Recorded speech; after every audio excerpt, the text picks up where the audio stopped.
जय हो श्री कृष्ण भगवान। आज मैं आपको 14वें अध्याय का पाठ सुनाऊंगी।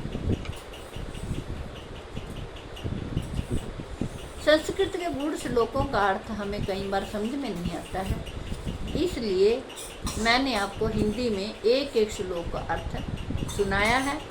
सभी कहते हैं गीता का ज्ञान भगवान श्री कृष्ण जी ने दिया था।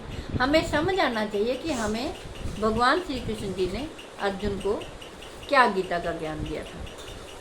श्री कृष्ण भगवान कहते हैं, हे अर्जुन, राग रूप रजोगुण को कामना और आसक्ति से उत्पन्न जान, वह इस जीवात्मा को कर्मों के और उनके फल के संबंध से बांधता है। श्री कृष्ण भगवान कहते हैं, अर्जुन, इस देहाभिमानियों की को मोहित करने वाले तमोगुण को तो अज्ञान से उत्पन्न जान, वह इस जीवात्मा को प्रमाद, आलस्य और निद्रा के द्वारा बांधता है।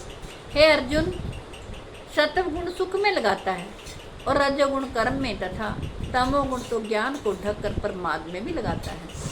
श्री कृष्ण भगवान कहते हैं, अर्जुन, रजोगुण और तमोगुण को दबाकर सत्वगुण और तमोगुण को दबाकर रजोगुण, वैसे ही सत्वगुण और रजोगुण को दबाकर तमोगुण बढ़ता है, अर्थात तमोगुण होता है। जिस समय इस देह में तथा अंतःकरण और इंद्रियों में चेतनता और विवेक शक्ति उत्पन्न होती है, उस समय ऐसा जानना चाहिए कि सत्वगुण बड़ा है।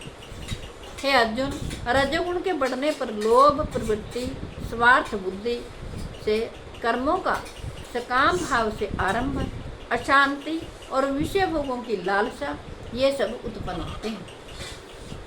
श्री कृष्ण भगवान कहते हैं, अर्जुन, तमोगुण के बढ़ने पर अंतःकरण और इंद्रियों के में अप्रकाश, कर्तव्य और कर्मों में अप्रवृत्ति और प्रमाद अर्थात व्यर्थ चेष्टाएं और निद्रा आदि अंतःकरण की मोहनी वृत्तियाँ, ये सभी उत्पन्न होते हैं। जय हो श्री कृष्ण।